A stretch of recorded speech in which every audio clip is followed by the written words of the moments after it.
మరి ముఖ్యంగా ఈరోజైతే బీఆర్ఎస్ భవన్‌లో జాయినింగ్స్ అనేటివి చాలా జరిగినాయి కదా! మరి ఈ జాయినింగ్స్ మీద అదేవిధంగా తెలంగాణ రాష్ట్ర ప్రభుత్వంలో జరుగుతున్నటువంటి రాజకీయ పరిణామాల పట్ల మీరేమని మాట్లాడతారు? ఈరోజు ముఖ్యంగా జైనింగ్స్ అంటే ఎక్కడైనా అధికార పక్షంలోకి వెళ్తారు. కానీ ఇక్కడ సీన్ రివర్స్ ఉంది తెలంగాణలో.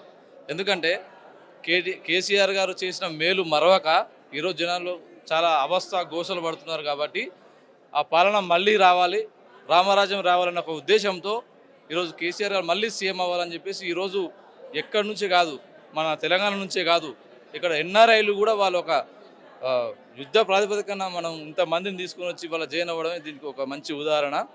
ఇంకోటి తెలంగాణ రాజకీయాలు ఈరోజు చాలా ఘోరంగా తయారైనాయి.